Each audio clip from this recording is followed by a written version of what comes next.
It's been an interesting past few days.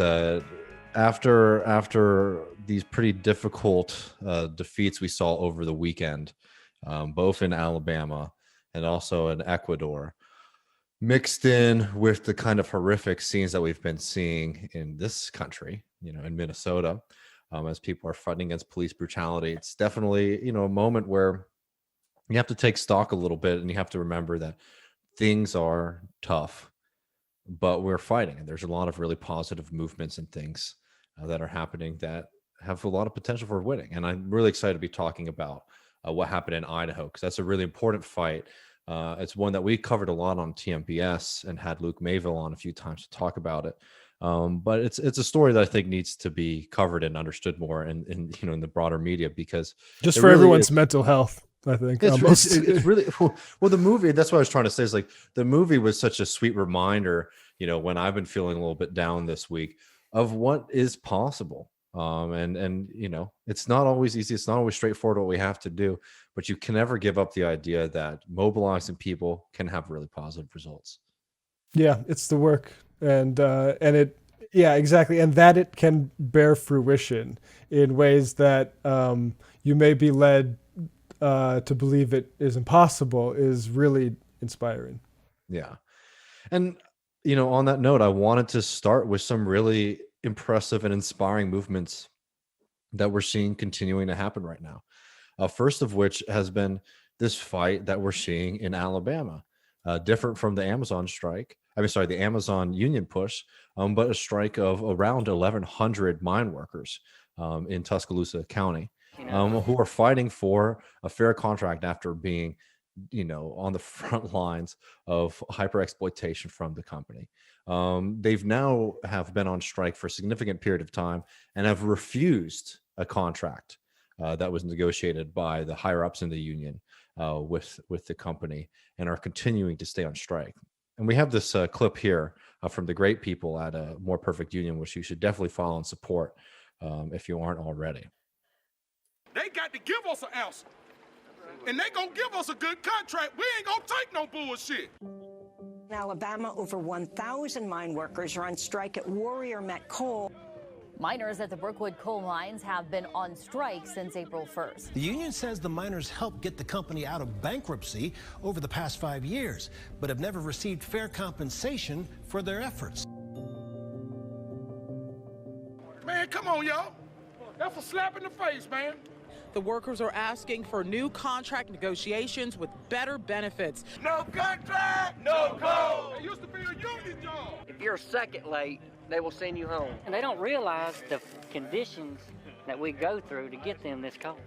You ain't down here because it's the best thing in the world to do. You here to have a better living for your family. That's why you risk it all when you go on the ground. We're knee-deep water because they can't pump it. The coal mixes in with the water, and then they stick a water pump in there, but it's not water no more, it's slurry. And we're just pushing through it, keeping on going, keeping the company on our backs,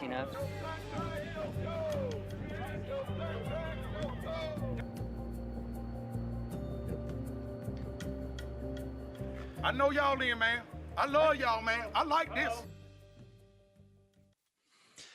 And that's exactly it, is that every day, we have to just keep moving forward and continuing the fight and continuing the struggle. I know a lot of people have been feeling very devastated about, what happened with the Amazon union.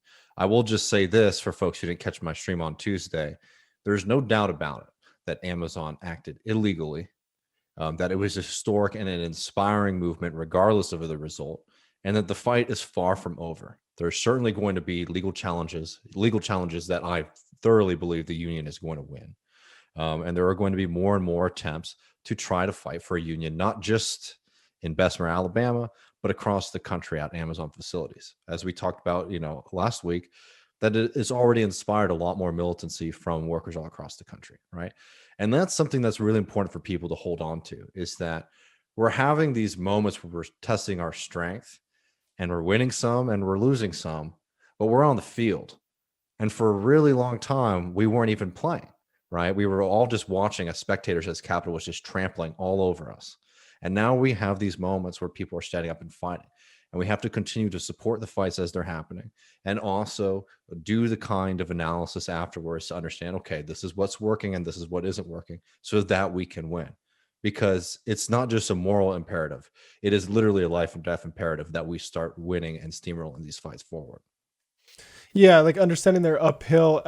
The thing about the Amazon, and I'm wondering what your take on this is it wasn't just, the people who wanted the union who seemed to be optimistic in the chances for a union, but like Amazon's response itself just seemed really undisciplined for a massive behemoth, and like they were scared of it itself. And so it's like, even though it wasn't as close as we'd hoped, or even victory, it seems like they're not, like the discomfort with just being on the field is evident. And I'm just curious, like, what you think about that. Well, I think that, especially when we were first covering it, we were very, quick to mention this is an uphill fight. This is going to be really hard, and Amazon's going to throw everything that they have. And Amazon did. And there's no doubt that the activities that Amazon did, both like illegal in the current law, and also, which I think, in an ideal world, if we're able to pass the PRO Act, would be illegal. Two things that are technically legal today, they wouldn't be able to do if we are able to pass the PRO Act. It's one of those things. It's like, if you're a super strong force like Amazon, you think you can just intimidate people without ever having to go onto the field, go into that kind of confrontation. And I think that really took Amazon back. Is like, okay, we actually now have to put out the big guns. We have to flex our muscle to be able to swat this away. And I think people should realize, like, we made them flinch. And it should be inspiring to people instead of something that people are taking as a negative. Yeah. And just how offensive it is that, like, and you saw it in the last clip, these used to be union jobs. And we heard this with warehouse jobs that were unionized in Alabama as well. And Amazon coming in and all their propaganda about the $15 minimum wage. Well, it's like, that's not what we're talking about. Yeah, it definitely, like, people are realizing that they're having something taken away, and they are going to fight against that. Yeah, and I just wanted to highlight a couple more of these fights too, because it's like, one, it's incredible just what's going on, in Alabama, and solidarity to the people on the ground, and to our friends at the Valley Labor Report for covering this, Kim Kelly and all these folks who've been doing this great work covering this incredible moment in Alabama. But I also just want to shout out too that we're seeing this in Los Angeles. We are seeing Teamsters going out on strike, shutting down portions of the port of Los Angeles, seeing incredible solidarity from workers across the board there, even from different companies, to make sure that people's rights are protected, make sure that people get the bare minimum, COVID protection that they should have been getting from the get-go, making sure that the bosses and these companies that profit off of all these people's labor understands that, like, at the end of the day, the workers really do have the power, and an organized workforce is something that can demand a lot more than we're getting today. And did you have, by the way, this James Connolly thing? Oh, yes, I do. Or did you want to save it? Because what was so exciting about this, this Los Angeles move was that you started to see that immediate solidarity between some of the workers who are on strike and just Teamsters across the board, which is why they were able to expand the strike action to really hit at, a central hub of American capital, which is the port of Los Angeles. And I don't know if you have this and you just sort of wanted to read through it, but like, we did a thing on James Connolly with Paul O'Connell for patrons, which people should definitely check out. And it was really interesting to hear, James Connolly talk about the potential of labor when labor, expands from just like being like a, shop by shop consciousness. Like, okay, these are my brothers because we work at the same, shop floor, the same even industry, to like across the board working class solidarity, where like, he's talking about strikes. Where is it? In one of the Nordic countries? I can't remember. Yes, he's talking about Scandinavian socialism, and just as an image of a better world, images of better worlds are important, particularly if they come from this actual planet. And this is one of the more amazing ones I've been exposed to in a while. So he writes, contrast this woeful picture of a divided and disorganized unionism in America with the following account from the New York Sun of the manner in which the socialist unionists in Scandinavia stand together in a fight against the common enemy, irrespective of craft interests or craft concerns. And this quote's from this article now, which is this is meant to be a bad thing, but it just sounds badass. A short sojourn just in Scandinavia, particularly in Copenhagen and the southern part of Sweden, gives one an object lesson in socialism. In some way or other, the socialists have managed to capture all the trade unions in these parts, and in between them have caused a reign of terror for everybody who is unfortunate enough to own a business of any sort. Heaven help him if he fires one of his helps or tries to assert himself in any way. He is immediately declared in blockade. This socialist term means practically the same as a boycott. If the offending businessman happens to be a retail merchant, all workmen are warned off his premises. The drivers for the wholesale houses refuse to deliver goods at his store. The truckmen refuse to cart anything to or from his place, and so on. In fact, he is a doomed man unless he comes to terms with the union. It is worth mentioning, it goes on and on. Check out Socialism Made Easy for the full one there. But I just love that as first of all, the Nordic countries, the way they're talked about in discourse nowadays, like that image is not there. It's not evident, and I think we should bring a little bit of that back. No, and exactly, and that's what's possible when you have like a really strong militant unionism, across the country, and also like that working class consciousness. And just last, because I just think it's worth shouting out too, to talk about the potentials of these movements. So we talked about the inspiration we're seeing in Alabama. We're talking about another inspiration that we're seeing in California, but also that kind of cross the board support. This is political labor movements and like what they can do in the fight against state abuse. And we've all been watching in horror, seeing what's happening in Minneapolis, where obviously this very clear, and I'll say it, very clear murder of another young person by the police is being ignored and swept under the rug by the state. And as people are demanding these people, these murders being held accountable, the state is coming back at them with a brutal arm. And we've seen these horrible images of the National Guard showing up, treating people in their own country as if they're occupying them. And do you have this up, Matt? Yeah, I'll put this up now. So people were floating this around that the National Guard appeared to be using the St. Paul Regional Labor Federation building as like a launching, as like a strategic hub to coordinate their activities around town. And Durs Proact, or Dursquist, it's up everyone's Twitter handles, says we made them leave, and goes on to tell the story about how organized labor in the area went in and they demanded that their voice be heard, and they held a vote, and they kicked the National Guard out of this facility. They said that they will not let the National Guard use their facilities to oppress and wage war against their fellow citizens and human beings in the streets. Yeah, and then I just love this victory photo here as well.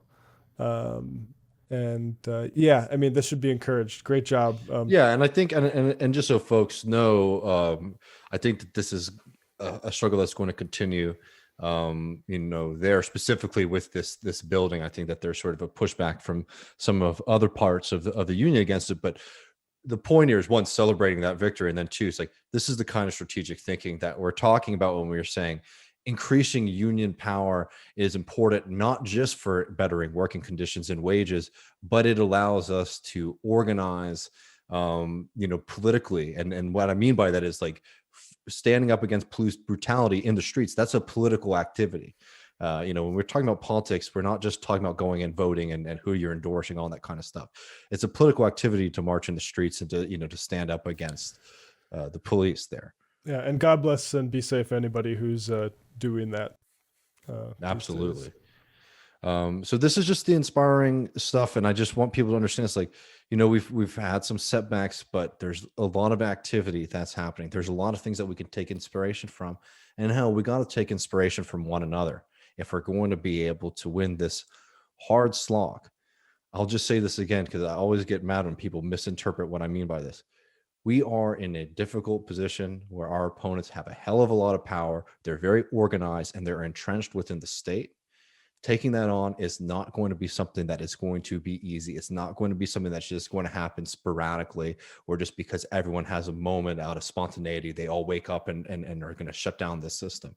It's going to happen through serious organizing and commitment and strategy, right? And discipline.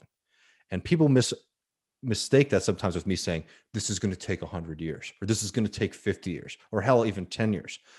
I'm not even making a timeline argument. I'm just saying, look at where we are now and understand what we need to do to get to where we want to be.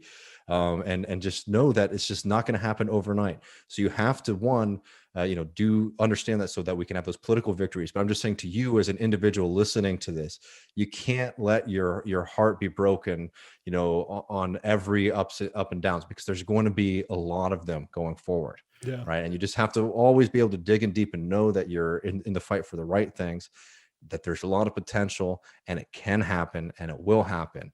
But you just can't fall into, what I've called before, like left pessimism, right? Where you just start to get too bummed out because people aren't doing what you want them to do. It's a long fight. We're going to win. But just know that it's not always going to be easy. Yeah, absolutely. Well, Anything to else? talk about, no, I think to talk about that.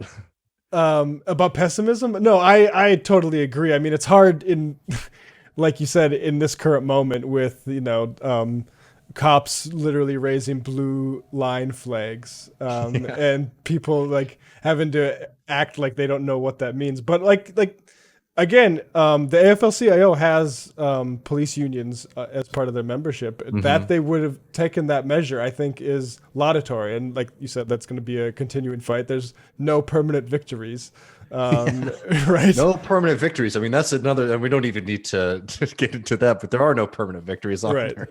Yeah. But I don't know. I think you hit the nail on the head whenever you talk about this left pessimism stuff.